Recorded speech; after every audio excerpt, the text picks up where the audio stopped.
Hey, football fans, welcome to the Atlanta Sports Unlimited Fantasy Football Show. With Tom Pollen, I'm Dave Holcomb. We have a special edition today. It's Super Bowl weekend, so plenty to talk about with the big game. We have Super Bowl trivia, and we're also going to discuss the huge trade that happened last week. We had a big discussion on last week's show about quarterbacks and where would the big name quarterbacks go this offseason. Well, we have an answer for two of them. Yep. We're going to discuss the big Jared Goff and Matthew Stafford trade from last week. So we're going to have a really fun show. It should be a fun NFL weekend. And I'm just really excited for it to get started, Tom. Yeah, so am I. I mean, this is a great time. We got a heck of a game. We got, I saw a tweet about it last week. They showed regular Yoda and baby Yoda. In other words, you got you got the master, and then you got the baby Yoda coming up, the new goat. So right. I think, we're going to have it's going to be interesting to see who comes out on top. I know how big of a Star Wars fan you are, so I was going to ask you if you saw that tweet and if you had a reaction to it. I'm not. Yeah, I loved it. I retweeted it. I loved it. I'm not a Mandalorian fan, but that was a very funny tweet. I don't get Disney Plus, so I don't get to watch Mandalorian. So much Mandalorian. Yeah, I'm a classic Star Wars fan. The prequels were okay. Not a fan of what Disney series. As far as the third trilogy is just god awful. But I agree with you. I agree with you. That's going to get some fan reaction, I'm sure, from some of our younger followers. Let it. Bring it on. Let us know. You turned Luke Skywalker into a Force wimp. All right. See, Zozo? Did you see? Zozo agrees. Zozo agrees. She agrees. Yeah, we would love, most of our comments to be geared towards. The show is actually Dave, Tom, and Zozo. So, because Zozo always shows up for the show. Right, yeah. I was going to say we would like most of our comments to be geared towards the Super Bowl this weekend. Yes. But if you have some Star Wars, if you have some Star Wars comments, a Yoda comment, sure, send them our way. Let's just say that in the second one, which the names are so forgettable, that must have been the slowest Starship chase I have ever seen in my life. In which one are you talking about? The second one of the Disney 3. Oh, episode 8. After The Force Awakens, the last the Revenge of the Last Jedi or something like that, or the Return of the Sith. The Last Jedi. Okay. Last Jedi. Yes. We're again. I think this is Chris writing on The Last Jedi in our message board here. I want to send a shout out to Chris too before we get rolling here. We're happy to have you back, Chris, after last week. Absolutely. Good to have you. But we got a game today. We also have a Hall of Fame selection today. We're going to have the class of 2021 announced tonight on the NFL Honors Show. That's true. Yeah, we overlooked that in our headlines. That is another big story that I'm sure you'll have plenty of background for us, Tom. I'm looking forward. Do you have any good prop bets for us this week? I've been looking, and I think I'm going to have a few for you a little bit later in the show. I'm coming up with those in a little bit. So we're going to have some prop bets. Definitely going to have prop bets for you. So do you want to start with an analysis of the game, or do you want to do the Hall of Fame? Up to you, Dave. This is all yours. So well, let's dive into the game first. I think there's been some chatter that the chatter seems to be centered around how does Tampa Bay pull off the upset. Now, the last time I saw, Kansas City is favored by about 3 points. Is that still where the line is? Yeah, it's still around where the line is, yes. So it's not a huge spread. Vegas expects this to be a close game, and although it was kind of a blowout when they played each other in the regular season, it ended up being a 27-24 game. So it ended up being a close final score. But the discussion among the experts seems to be, how does Tampa Bay pull off the upset, and can Tampa Bay even keep this game close? Is that kind of how you're viewing this as well? Is it an uphill battle for Tampa Bay to win this game? I think it is. Tampa Bay is going to – the problem, what the Chiefs are going to have to do is keep Tampa Bay's special teams and their defense from picking up turnovers. Kansas City is going to have to take care of the ball. You cannot give Tom Brady short fields, and that's where Tom Brady excels. When Tampa Bay's defense and Tampa Bay's defensive line, just tore up Aaron Rodgers 2 weeks ago. But if you can take care of the ball and don't give Tampa Bay short fields to work with, then they're going to have a lot more problems. That's kind of the key to the game as far as what I can see. I think I agree with you absolutely. The Buccaneers have lived off of turnovers, takeaways in the postseason, especially beating the Saints and then the Packers 2 weeks ago. I think another key is getting pressure on Mahomes, and that's easy to say. That's always a key when you're playing a Hall of Fame caliber quarterback, that you need to get pressure on the guy. But I think I'm going to add to that: the Chiefs are not going to have Eric Fisher in this game. They're starting left tackle, and that's a problem. Exactly. How do the Chiefs protect Mahomes? They're not going to run a lot, but can they establish any kind of running game against the Buccaneers? Really tough run defense to stay somewhat balanced. I'm not saying that they're going to have they're going to try to run very much in this game. It's going to be Patrick Mahomes, but how can they? How does the offensive line hold up against the Buccaneers front? And I think that is kind of the recipe for getting some takeaways, putting pressure on Mahomes, maybe getting a strip sack. And really, I think that I look at that as the key to the upset for Tampa Bay. Yeah, I think, directly as a strip sack would be, that's one of the things we're looking at. Interceptions. I mean, Tampa Bay has a good secondary. What they did against Rodgers was not able to run because they brought pressure up the middle. And especially with Shaq Barrett, just really clogged up the middle, took on two guys and took them on backwards. It was really something to see. Then Jason Pierre-Paul coming off the side, and Ndamukong Suh was also in the middle of that defensive line. Mm-hmm. It makes it very hard to establish that pocket and keep that pocket established for the 3 or 4 seconds that a quarterback usually needs to get rid of the ball, find his receiver, I think early in the game, you might see Mahomes coming off a lot of hot reads, trying to get the ball to Kelsey. Maybe Clyde Edwards-Helaire, maybe they try and get him involved in the passing game quick.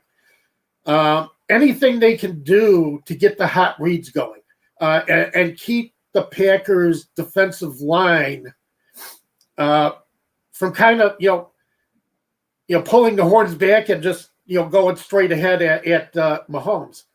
Mahomes, I think, is also a more mobile quarterback than Rodgers. He's tougher to keep in the pocket. Yeah. I mean, Rodgers was mobile, and he still is pretty mobile, but he's on the older side now. 37. So, yeah, I would definitely give Mahomes the edge there in the mobility category. So it's keeping him in the pocket, and he can throw as well off the run as he can from the pocket. I mean, you think you have him cornered, you think you've stopped him, and then all of a sudden he flips a pass sidearm, flips a pass behind the back between the legs or whatever he does, and he's got a receiver. And I say, the human cheat code. It's just amazing what he did. Patrick Mahomes is not fair. It should not be fair to have him as a quarterback. That he really should be outlawed in the league. Not allowed. It tells you what I think of Patrick Mahomes. Right. Yeah. You mean that completely complimentary. No disrespect by saying you don't want him to be in the league. No. But my concern for Tampa Bay, in addition to Patrick Mahomes, that's an obvious one, is how do they cover Tyreek Hill? I mean, Hill, I guess maybe they solved Hill in the second half of their regular season matchup because he was on pace for 800 yards in that game. He had 200 Something yards like that. 200 yards in the first quarter, and he didn't finish with I don't think he reached the 300-yard mark, which I mean, actually go back and look at that game real quick. Yeah, we should pull up the stats there. Yeah, I can pull up the stats in the game. A majority of his yards came in the first quarter. So maybe they solved Hill in the second half. But my concern for Tampa Bay, you mentioned their secondary is good, and I would agree. But how do they match up against Hill and then Travis Kelce as well? Because it looked like in that Buffalo game, the AFC Championship, the Bills did a decent job of containing Hill, but then Travis Kelce went off. Right. You can't and that's the problem. Yeah. That is a huge problem. And you can't really double both. I mean, I guess you could do what New England did. New England, I believe their strategy 2 years ago in the AFC Championship was they doubled Kelce, and then the safety kind of shaded towards Hill's side of the field. Mm-hmm. And people said that was a pretty effective strategy, but still the Chiefs scored 30 points in that game. So it wasn't all that effective. It was effective for one half. But that's the problem. You come up with a defense that actually makes sense and works to a certain extent. But if it doesn't work, how many points does Kansas City put up? You know, what is it, 40-45? They could put up a 50 burger on them. Yeah. It's just ridiculous. And one of the things that I was seeing during the playoffs, and I think Tony Romo was pointing it out, how they run Hill. They run him across the field. He starts out on the right side, goes out, he's about 10 yards, and then slants out, and you've got to keep up with him. And there isn't a defensive back that can keep up with him. And you end up, the cornerback's trying to cross with him. Maybe you have a safety trying to come down, but he's still there for the pass. And that's an incredibly difficult thing to stop. And of course, if you stop him and Kelce, Mecole Hardman's out there. Right. That was going to be my next point. And you have Sammy Watkins too. Right. You got Le'Veon Bell on the bench, who isn't the same player necessarily he was 2 or 3 years ago, but still, when he's your fifth, sixth best weapon, I mean, it's a crazy offense that I don't know how Tampa Bay is going to keep up with it, to be honest. No, neither do I. And that's the problem because, like last year, the Chiefs were behind in all 3 games. All right. They trailed in every game in the playoffs last year. Mm-hmm. And, San Francisco had them down, and you thought San Francisco was on their way to winning.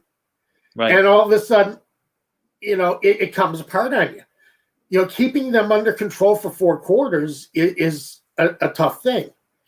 Now, Tampa Bay, if they can run, Tampa Bay has got to be able to run.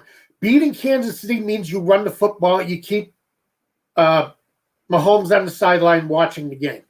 Right. The 2 times that Kansas City lost this season to the Raiders and their final week against the Chargers, come on, Zozo.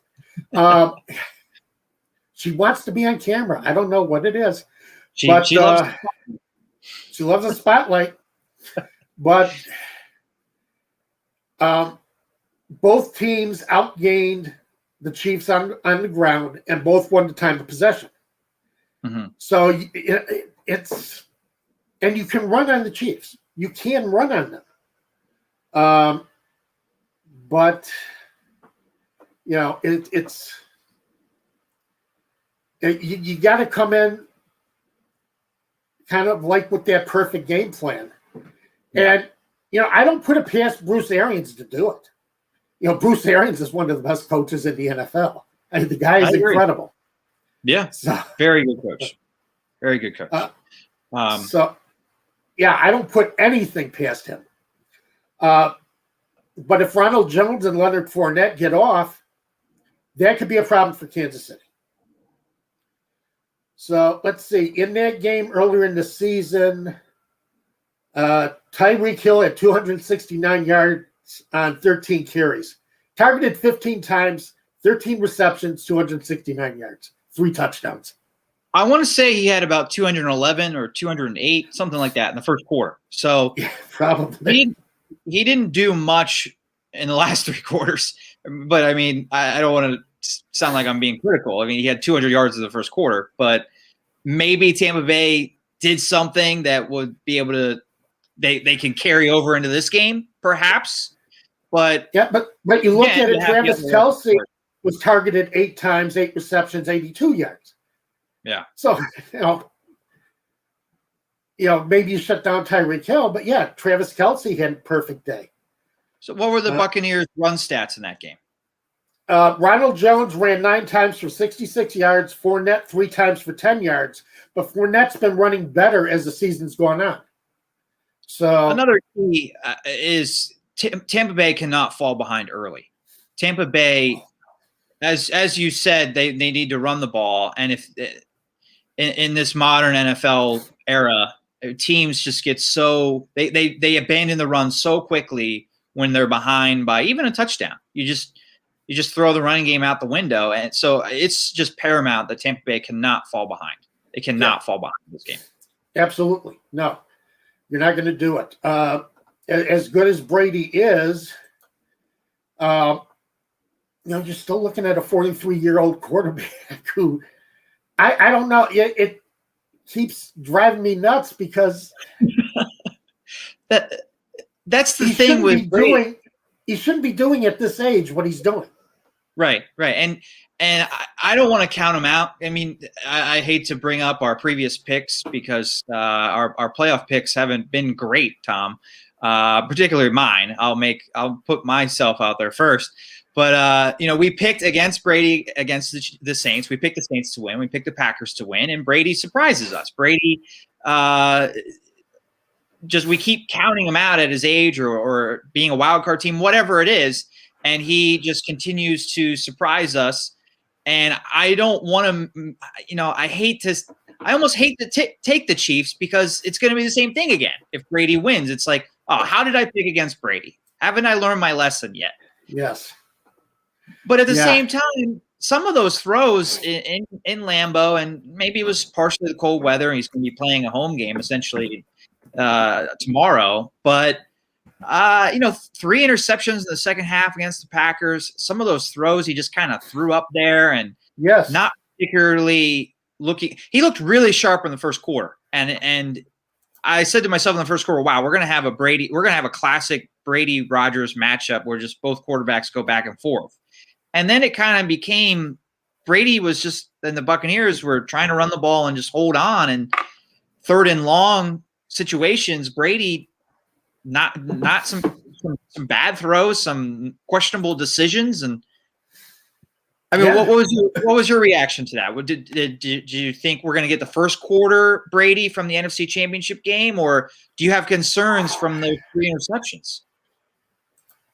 I have concerns about 3 interceptions because I think Brady does throw a lot of, let's put it this way, throws a lot of lollipops up there.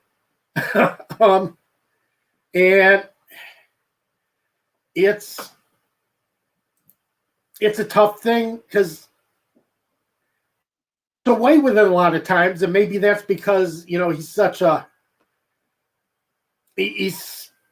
so good at, he knows what's happening on the field in front of him. I don't know. He has the experience. But, the field awareness, obviously, off the charts. Yes, exactly. And that's what I'm trying to get to. Thank you. Those are the words I was searching for. But taking it back to Star Wars, they what do they measure? The midichlorians? Is that what it's called? And oh God, the worst thing George Lucas ever done was come up with that one.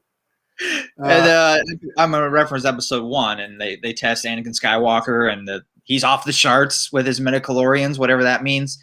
Tom Brady's midichlorians, he's off the charts. Yeah, he is. I mean, it's just it drives you nuts. So and he comes up with things that he just should not come up with, and gets away with throws that no other quarterback would get away with. And I mean, if anybody has comments on this and wants to chime in on this one, I'd be happy to. But that's one of the reasons why I think the Chiefs still have an edge, even though the Chiefs' offensive line is broken down. Mahomes is very difficult. When Mahomes decides he wants to go somewhere with the ball, he's got an incredible arm. He's got an incredible decision-making process.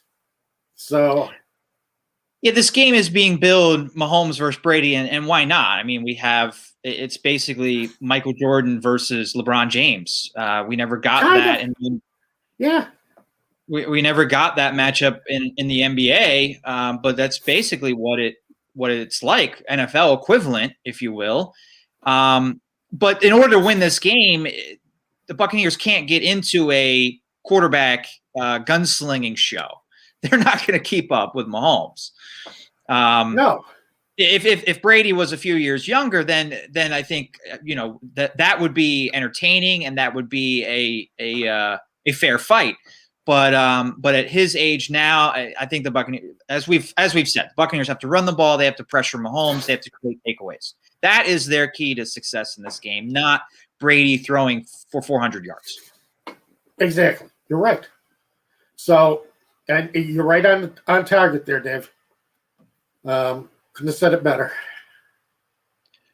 So I have a lot Basically, the 500 things that I've been saying while you've been sitting there nodding your head, you just sort of summed up in 2 sentences.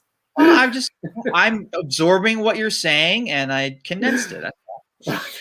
Good. But I've got a lot of Super Bowl facts, trivia, if you will. The Athletic has a very good story that I found this morning. 21 amazing facts about Tom Brady before Super Bowl 55. And I'll throw in my own fun fact. I was watching, I don't know if you saw my tweet yesterday, Tom. I was watching Super Bowl 40 last night. Oh, okay.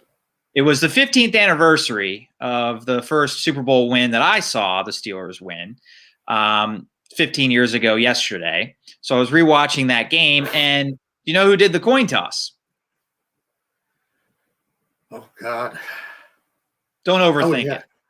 I have no clue. Tom Brady. Tom Brady did the coin toss. Brady did the coin toss. I'll be damned. What I thought was so funny was, you normally have, some old guy or some retired legend do the coin toss for Super Bowl, right? So Tom Brady's doing the coin toss for Super Bowl 40, and it just was so funny because Tom Brady's still playing, and all the captains from that game on the Seahawks and Steelers have been retired for at least 5 years. And Tom Brady's still going. He's still out there. I know. It's amazing. Oh. But one of the facts in this article from The Athletic is when Brady made his first Super Bowl appearance, Patrick Mahomes was in kindergarten. Jeez.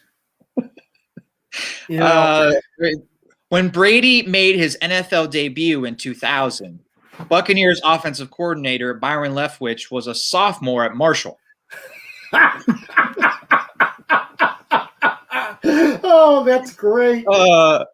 Since Tom Brady made his first Super Bowl appearance, or in the first year he made his first Super Bowl appearance, January 2002, Spider-Man was the top grossing movie of that year. Since that Super Bowl appearance, there have been, 7 other Spider-Man movies?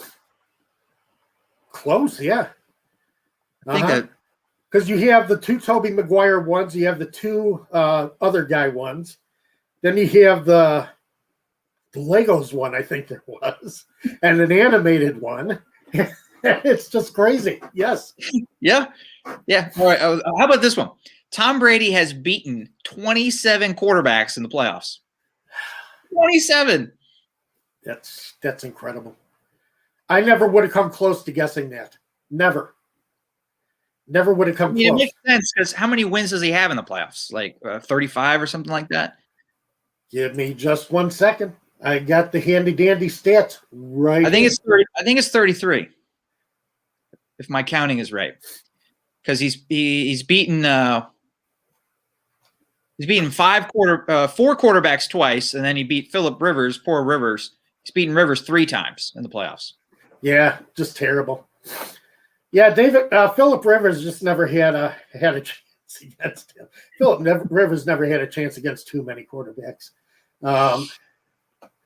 Let's see. Tom Brady is 33-11-0 in the playoffs.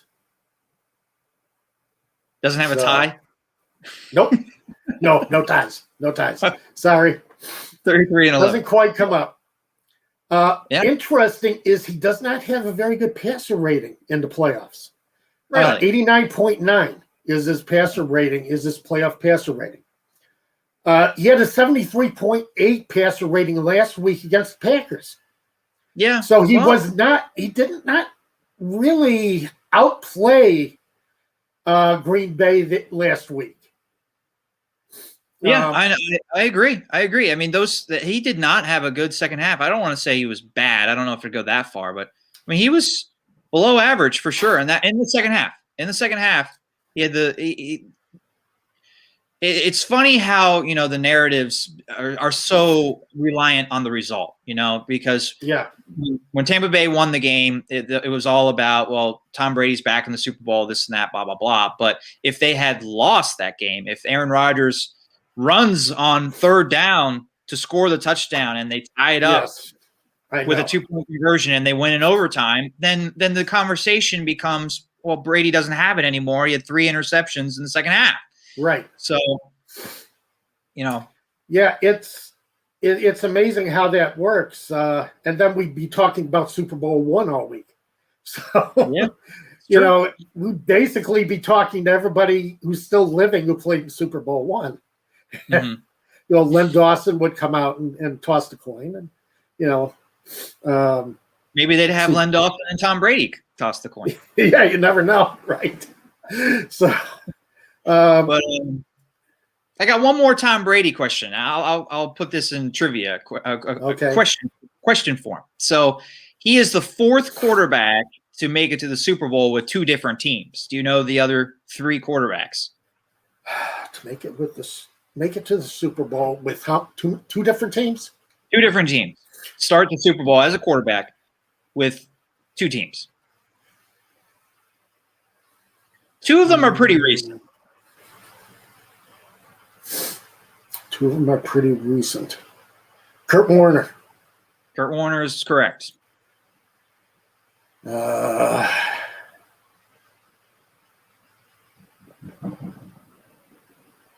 jeez. And we, audience, if you're listening, if you know the answer, send it to us. How about Tom? Please help out Tom. Tom needs all the help he can get. One guy you should get, Tom. You got to get this name. I got to get this name. Who was Tom Brady's biggest rival before? Oh, Peyton Manning. There you go. Of course. There you go. The guy who's going into the Hall of Fame this year. Yeah, and then the other guy's tough. The other one's really tough.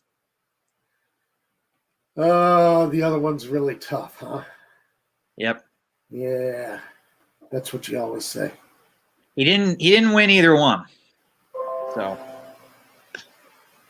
Oh, so he was also a loser.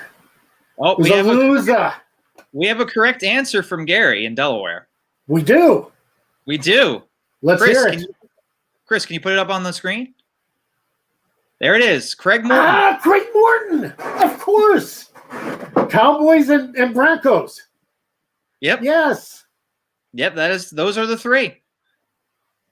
Okay. The 3 others other than Tom Brady. So, and Tom Brady is trying to be the 2nd quarterback to win with 2 teams. Peyton Manning is the only one that's done that. Yeah. Well, see, and it's amazing because the big quarterback rivalry during Brady's career was him and Peyton Manning. Right. Probably one of the biggest quarterback rivalries in NFL history.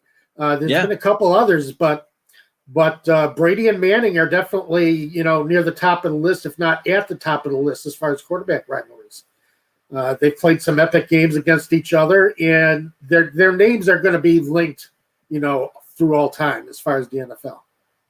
Yeah, I always thought that, but Tom Brady keeps playing, so I don't know. I know.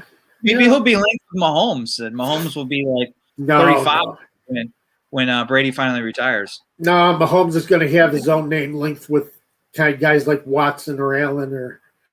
Yeah, I know. I'm guys of his ilk, or Mitch Trubisky or somebody like that. Yeah, they'll be linked in the draft. Yes. And that's about it. Yeah, I remember their rookie year, the Pro Bowl. Trubisky got in as an alternate. There's a picture of Trubisky in between Watson and Mahomes. It's just laughable now. Yeah. So, well, you mentioned the Hall of Fame, and I do want to get in real quick one other comment from Gary. He says the Mandalorian rocks, so he disagrees with us with the new Star Wars stuff. Wanted to get that there too, but there it is. Yeah. Thanks, Chris. Yep. But that was a very nice transition to the Hall of Fame discussion with Peyton Manning, and he's a shoo-in, first ballot Hall of Famer this year. Who else do you have on your ballot going in this year, Tom? Well, I think, as I say, Peyton Manning, he's got to go in, and I did a write-up on him. The only negative I could find for Peyton Manning is he has the same number of Super Bowl wins as his brother. He couldn't outdo his brother as far as Super Bowl wins. So the Manning family has 4. Eli 2, Peyton 2, Archie none. And Eli's 2 wins are against Tom Brady. It's crazy how that worked out. I know, isn't it? Isn't that something? Both against Tom Brady. Amazing. Tom Brady just, that's what the Chiefs need to do. They need to bring out Eli Manning as an honorary captain as they go out for the coin toss. Because Tom Brady will start, ducking under his jersey and everything. Brady might go running off into the locker room. Bring out Eli and Nick Foles too. Yes, bring out exactly. And the Bears will certainly let you take Nick Foles anywhere. You can go anywhere you want with Nick Foles. So Manning is one of them. The second one I have is Charles Woodson. Basically everything. And about the only negative I can find on him for his career is later in his career, he led the Packers to a Super Bowl. So, or he was part of their Super Bowl winning team. Very big negative. When you're a Bears fan, that's a negative. That's a positive, but that's right. You're coming from Chicago. So I understand. Okay. Alan Faneca should have gone in last year with the expanded class. The expanded class was there, publicly to celebrate the NFL's 100th anniversary, 100 years of NFL football. It was actually to clear up some of the log jams that they had at some of these positions. And Faneca, for a long time, was in a log jam with Kevin Maui and Steve Hutchinson. Faneca should have gone in last year. He's got to go in one of these years. So I'm saying he goes in this year. He has to. Well, my theory for why he wasn't in last year. I shared this with you last year. There were too many other Steelers. There were just. No, that's true. Troy Polamalu got in. Bill Cowher got in, and I believe Donnie Shell also got in. It was just yes, Donnie Shell got in. So I'm not saying I agree with you. I think Alan Faneca should have been in probably 2 years ago. But yes, the fact he's not, will Kevin eventually. Maui got in 2 years ago, so that's the problem. Or Steve Hutchinson, Kevin Maui got in the year before. So it's crazy how it works. You only get one of a position group. It seems like. and maybe this is my Steeler bias, but I think Alan Faneca was just as good or better than those two. So I agree. He is. He is. He deserves to be there. yeah. I'm with you entirely. We're going to have a problem this year because we're starting up with another logjam at wide receiver. You got Torrey Holt, who actually should have gone in last year instead of Isaac Bruce. Because I've always said you need to be one of the best players at your position during your generation. Isaac Bruce was not the best receiver on his team during his generation. Torrey Holt was the wide receiver who was better. Torrey Holt should have gone in last year. And he's up with Calvin Johnson this year. Yeah. And Johnson needs to go in. So which wide receiver is going to go in? Reggie Wayne might be the sentimental choice because Peyton Manning is going in. Yeah. But Reggie Wayne will go in. It's just, I think he's got two better wide receivers ahead of him this year. I would not be surprised if he does go in this year because of Peyton Manning. But, the selection committee doesn't usually get bogged down in sentiment when it comes to that. So I still think it's going to be Holt or Johnson. I actually think it should be Holt this year. But I won't be surprised to see Johnson. Johnson retired early. He retired early, and that's going to count against him. Yeah. I was going to say, as fantastic a player as he was, he didn't have huge career numbers, but that's because he retired when he was 30, 31? Yeah. So yeah, he could arguably still be playing right now. He could, yes. He retired young. And see, that's the thing that kind of counted against Patrick Willis this year, linebacker, San Francisco 49ers. He retired young. He didn't want to come up with the brain damage of an extended career. He wanted to retire while he was still healthy. And, a lot of these football players retire, their knees are shot, their backs are, they got to lay out flat just to get their back, ease the pain in their backs. And Willis didn't want to have to do a lot of that when he retired. He retired early. He is a definite Hall of Famer. Yeah. I said during his career that he's every bit as good as any linebacker in the Hall of Fame, including Butkus, Nitschke, and Bill George, and a lot of other famous linebackers, Lambert. He belongs there. He's going to be there. I agree. But early retirement really, really hurt him.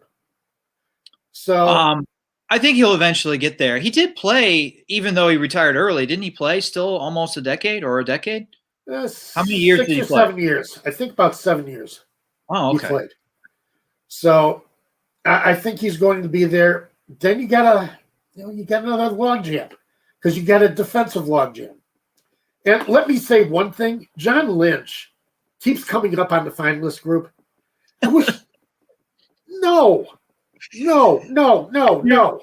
I knew what you were going to say before you said it. I've heard you with this argument, and I'm not saying it's a bad argument. I'm just saying I've heard this argument for years that John Lynch does not belong on this semifinal list. No, and he's in the list every year because he's visible every year. He's general manager of the 49ers. So, and before that, he was an announcer. Right, he was an announcer. So his name has always been in front of people. He has the reputation as one of the hardest hitters, of the safeties. But that doesn't cut it. He played on a very good team, too. He played on a very good team. Yeah, very good defense team. So, I just drives me nuts every time I see him on the list. Because I'm like, and it's either, he's not going to go in because he's not even one of the best safeties on the list again.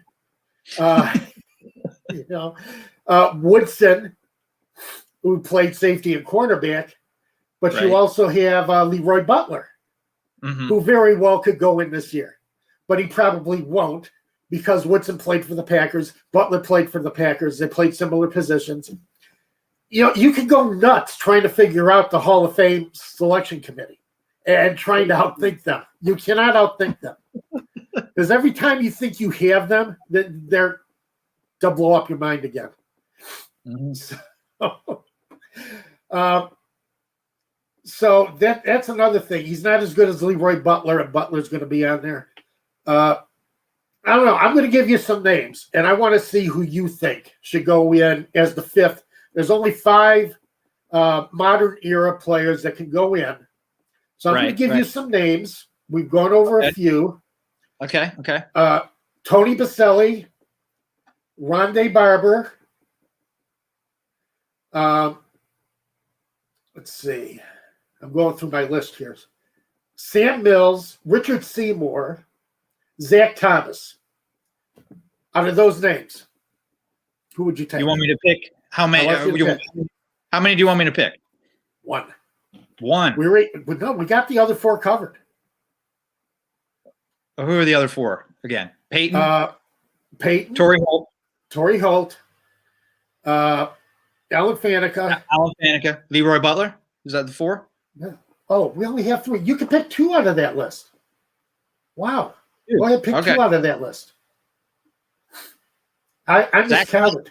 It's Saturday morning. What do you want from me? All right, Zach Thomas, Richard Seymour, Sam Mills, Rondé Barber, and there was one other one that I had to choose from, right?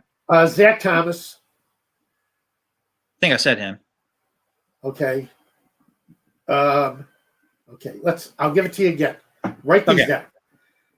Sam Mills. Yep. Clay Matthews. Not Clay Matthews, the original senior. Yeah. Let's see. Leroy Butler, Tony Baselli, Rondé Barber, and Jared Allen. I picked 2. Yes, pick 2.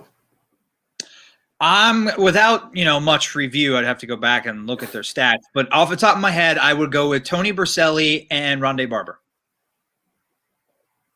I wouldn't argue that.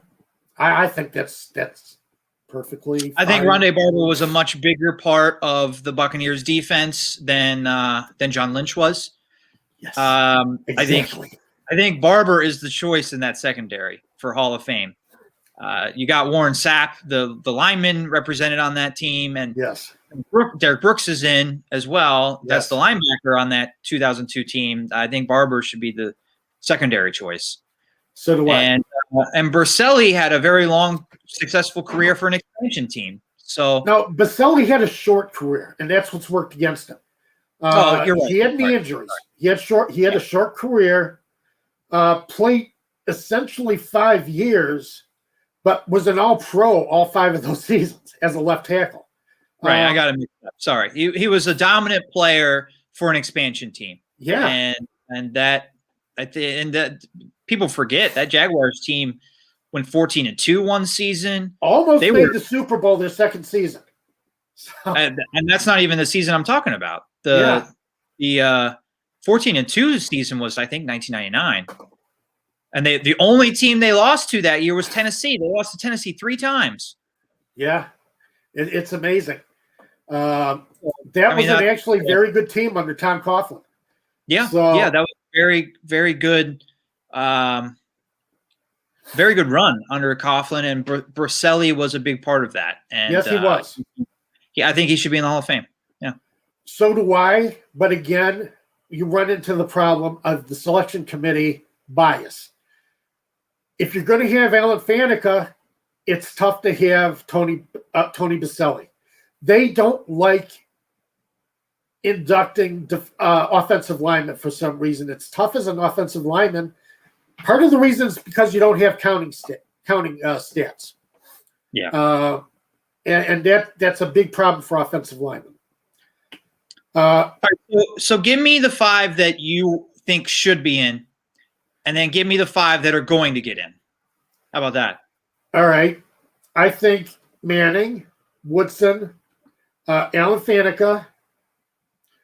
I think Richard Seymour should actually go in. The problem with Richard Seymour is he not only was great rushing the quarterback and a hard hitter, he also played pretty good in coverage. He could drop back into coverage and play well. He could do it all as a defensive lineman. And I really think Richard Seymour needs to go in. Played 4 AFC championship games. And, you know, he was credited with 10 passes defended in 2013, 8 in 2006. That's impressive for a defensive lineman. You don't see guys in the secondary coming up with that many passes defended. So, you know, I just don't. I think he goes in. I think he should go in. I think Torrey Holt should go in. I think Leroy Butler should go in. So that's pretty much the way I think it'll go. And I think they're all deserving. So, but again, you're creating another logjam at wide receiver because now next year you're going to have to consider Reggie Wayne and Calvin Johnson. Yeah. Personally, from an NFC North standpoint, I would like to see Calvin Johnson go in with Charles Tillman, cornerback for the Bears, because they had some epic battles against each other. Tillman was a turnover machine. I think Tillman should go in. I wrote an article years ago making the case for Tillman to go in. And I think he should make it. I would love to see them both go in together, but I don't think it's his first year on the ballot next year? Huh? His first year on the ballot? This year. This year? Oh, okay. They retired the same year, yeah. And so Tillman was not a finalist, correct? Tillman didn't even make the semifinalist list this year. He didn't make the semifinal list. Wow. A lot of the problem, once you get your name on the one of the semifinalist list or the quarterfinalist list, once you get your name on that, like final 50, you're good because then you're going to keep showing up. It's getting there that's the problem. So I do like, I do like Tillman to get in there eventually. I would love to see them both get in there because they both highly respected each other. They played each other twice a season. But Johnson's going to go in there ahead of time. And Torrey Holt was just one of the, as I say, Holt should have gone in last year instead of Isaac Bruce. Isaac Bruce wasn't even the best receiver on his team. Torrey Holt was. There's been a logjam at wide receiver for the Hall of Fame, I think, my whole life. So I don't think it's going to change, unfortunately. There's some guys that aren't – I'm looking at the finalist list that there's guys that didn't even make this list that I think are probably going to be in the Hall of Fame one day, but they're going to have to wait. And that's a shame, but that's just the way the process is. It really is. And it is a shame because a lot of people have had to wait for a few years before they finally got their way in. Now you also have the contributors. Tom Flores is going to go in as a coach this year. Finally. Well, I actually don't think he deserves it. I never have. Really? Yes. Wow. Okay. I didn't think Don Coryell deserved it. Not as a coach. As a contributor, I thought Coryell deserved it. But I'm not a big, he did great with the Raiders. Yeah. Did nothing. 5 of his 12 seasons as head coach, his team's finished under 500. 5 of 12? Yes. All right. Well, yeah. So I don't think he was one of the top coaches in the game during his era. And I just don't think he goes in. But he goes in. They created the coach category this season, and he's going to go in this year. So, which is unfortunate. Well, I can't say unfortunate. I'm happy to see the guy get his props as a great coach. But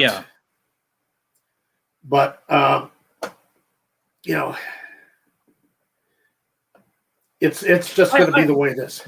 I understand what you're saying, that winning – he won 2 Super Bowls, and that's his big argument for getting in. But I think he's the only coach with multiple Super Bowls not in, although I guess Tom Coughlin isn't in yet either. But I was going to compare him to Tom Coughlin, and the advantage that Tom Coughlin has, and I'm bringing up Eli Manning again, the advantage Eli Manning has is they played in New York, Right. as opposed to Tom Flores playing on the left coast, playing for a team that maybe people didn't like at the time, the Raiders. Yes. They won in a way that people didn't like, whatever. And I guess the other name that comes to mind comparing Eli Manning's Hall of Fame career or Hall of Fame candidacy is Jim Plunkett. Jim Plunkett isn't in. And if you put Eli in, you have to put Plunkett in. You have to put Plunkett in, yeah. So that'll be interesting to see what happens when those two Giants legends. As I say, Plunkett was the first overall draft pick by the Patriots. Mm-hmm. And really did not do well. Did not really lift that team into the playoff contenders. Basically, the second half of his career was a lot better than the first half. Right. He became a better quarterback as an older quarterback than he ever was in his prime. So, and maybe Tom Flores played a role in that. It could be possible. No, not going to give Tom Flores credit. I have to. He's going to be in the Hall of Fame after tonight. Well, Plunkett and number one picks transitions us right into the final discussion, although I still want some prop bets for you before we get out of here. But I want to talk about the number one overall picks getting swapped last weekend with the Los Angeles Rams trading for Matthew Stafford, giving up multiple first-round picks and Jared Goff to get Stafford. And, of course, Jared Goff, former number one overall pick. Matthew Stafford, former number one overall pick. I mean, it was in the history of the NFL, this was maybe the biggest blockbuster quarterback trade ever. Yeah, considering that really the NFL has not had a history of trades. Basically, until the last 10 years, the NFL has not been a very big on trading players. Draft picks, yes.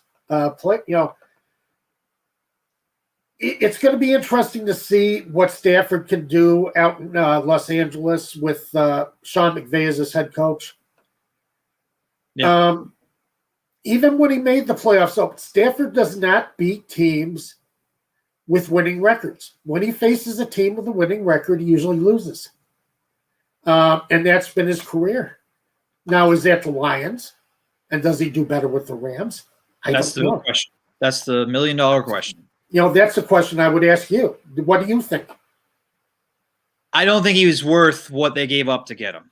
That's the easy answer I can give you. I do think Stafford is an upgrade from Jared Goff. I don't know what happened to Jared Goff. We'd have to spend a lot more time than just the last few minutes of our show to analyze Goff. But as you said it in previous weeks when we were talking about the quarterbacks, I mean, Goff went to a Super Bowl and he played well that season. Yes, he did. It wasn't like, remember, I know the Rams have a great defense now, and they had big names on that defense 2 years ago, but they weren't statistically an elite defense. It was a lot of Todd Gurley, but Jared Goff was a major part of that offense and that team. So I don't know what's happened to Goff since then. I guess the relationship between him and Sean McVay just became broken to the point where it wasn't McVay didn't want him back, so they had to go get somebody else. And see, the amazing thing is that Goff was everybody figured Jeff Fisher was holding Goff back. And that's one of the reasons why the Rams went out and got McVay. And that seemed like an incredible pairing for 2 or 3 seasons. But yes, it's fallen apart. And then the argument became, around when the Rams were discussing how much money to give Goff, whether to give him the big contract or not. I know there was debate or conversation that McVay had this attitude. Maybe this wasn't true, but there was chatter that McVay and the Rams thought so much of their system and McVay as a coach that they were just going to continue this pattern of just drafting a quarterback, finding a young quarterback, plug them in there, and the offense scheme would be so great that they wouldn't have to spend a lot of money for a franchise quarterback. That is not at all the philosophy they're going with trading 2 first-round picks for Matthew Stafford. Right. Complete opposite. Yes, it is. Because Stafford has his own ideas on offense these days. And you're giving up assets to make the other part of your team better in order to make quarterback better, which I thought you were just going to rely on Sean McVay to improve. Well, what they're trying to do now is they still think they have a window with their defense. They think they have a window to win. Yeah. And they're going to try and capitalize on that window right now. And that's what the Stafford deal is all about. The Stafford deal is about the Super Bowl next year for the Los Angeles Rams. If they don't make it, then this is a failed trade. Goff, I don't know what he's going to do with the Lions. Bite somebody's kneecaps off, I guess. Yeah. Well, I got one more trivia question for you having to do with number 1 picks being traded. And Okay. Of course, we want our listeners to send us your responses as well. So we saw 2 former number 1 picks traded for each other last weekend. Who is the last number 1 pick to be traded? And who was the last number 1 overall pick quarterback to be traded?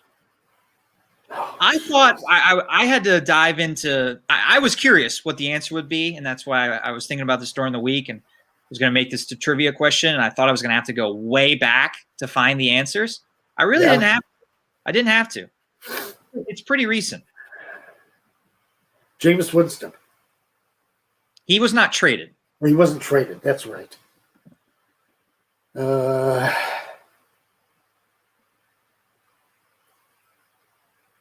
Was going to trade it.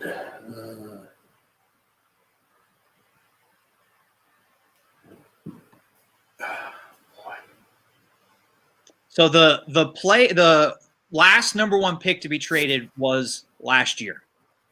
He was a defensive player. Oh God! The problem with last year, I was dealing with my dad so much that I kind of lost sight of everything that was happening last year. I don't think I would have gotten this even with those hints either. Jadeveon Clowney. Wow. Yeah. Okay. And the last number 1 quarterback traded before last weekend, I'll give you one more hint. It was an NFC North team traded for this quarterback. Kirk Cousins? No. Actually, he was traded twice. I forgot about the previous trade. To an NFC North team? Yes.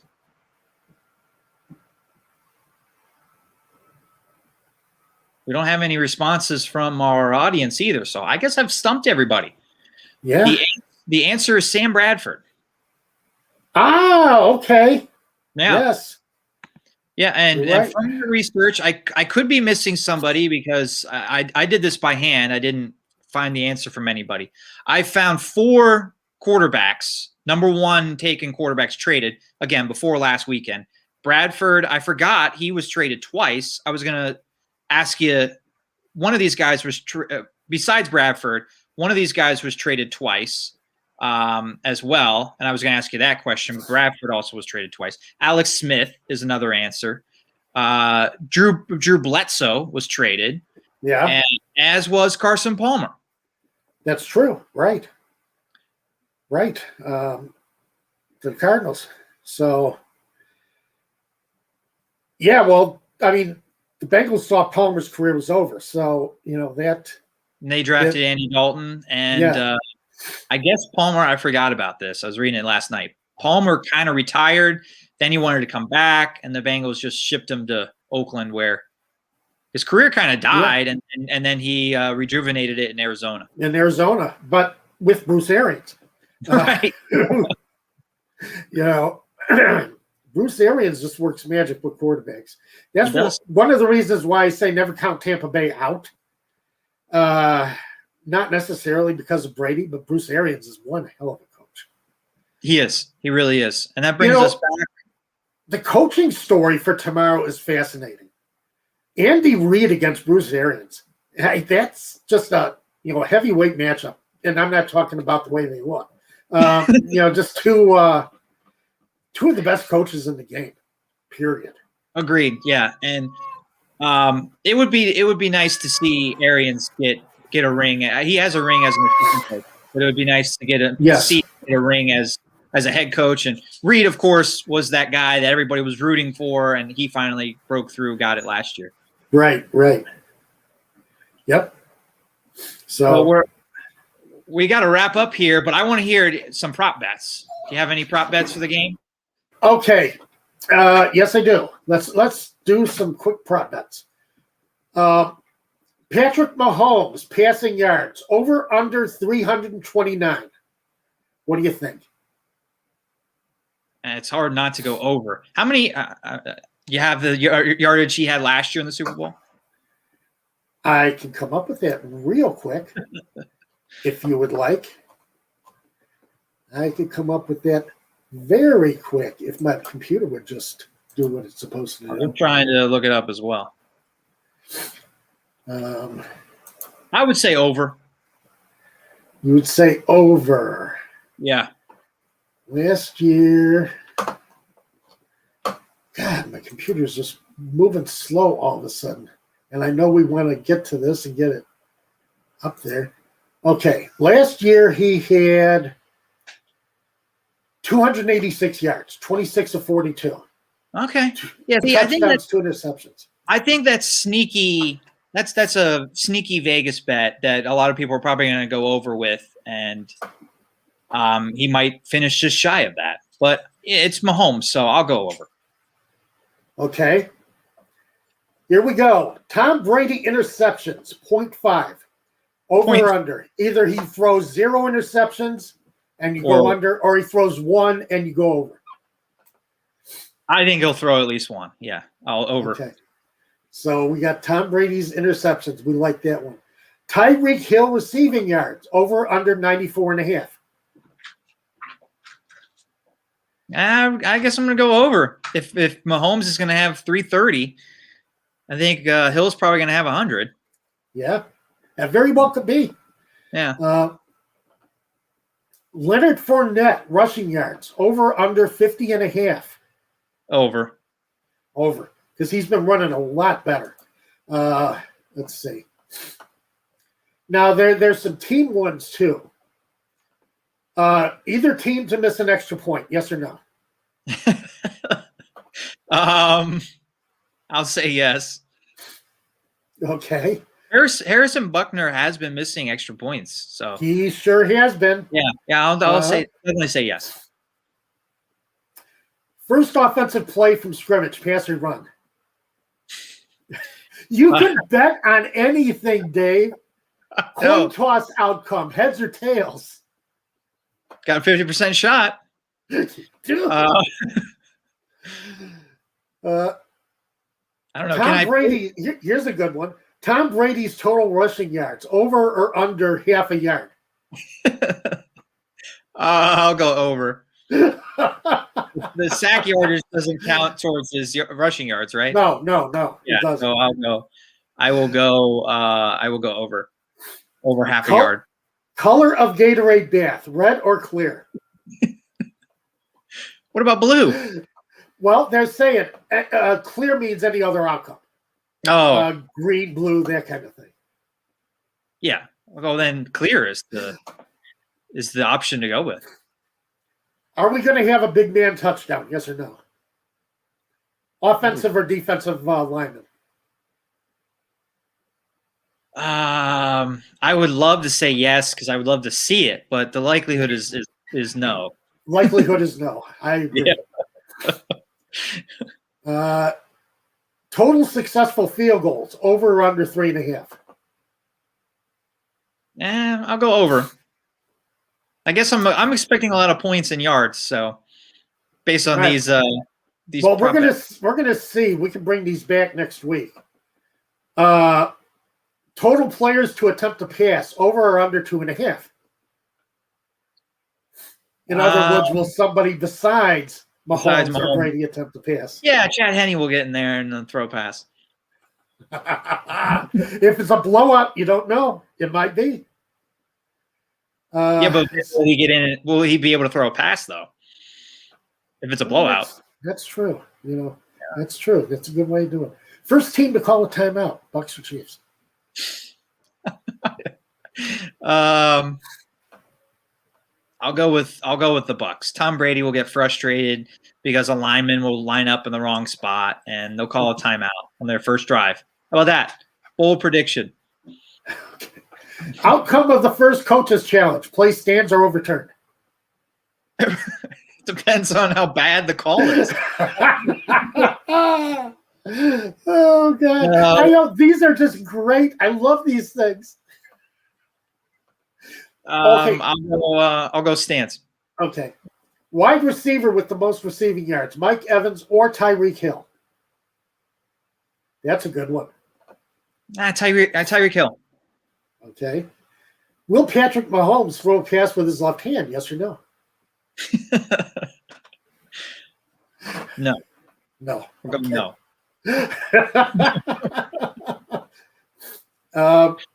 Let's see. I think we've run through enough.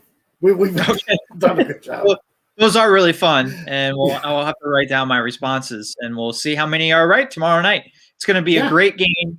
It's going to be a lot of fun. It's going to be just a fun day. It's been a rough almost 12 months with coronavirus, and the NFL, as long as they play tomorrow's game, has gotten in every single regular season and postseason game that they plan to.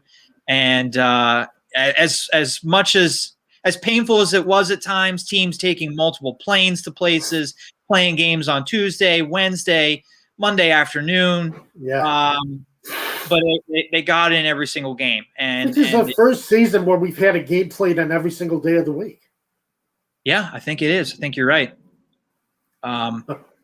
So it's been a weird year. It's been a weird NFL season, but it's going to end with hopefully a fantastic game between two legendary quarterbacks, one legendary quarterback and one that's well on his way.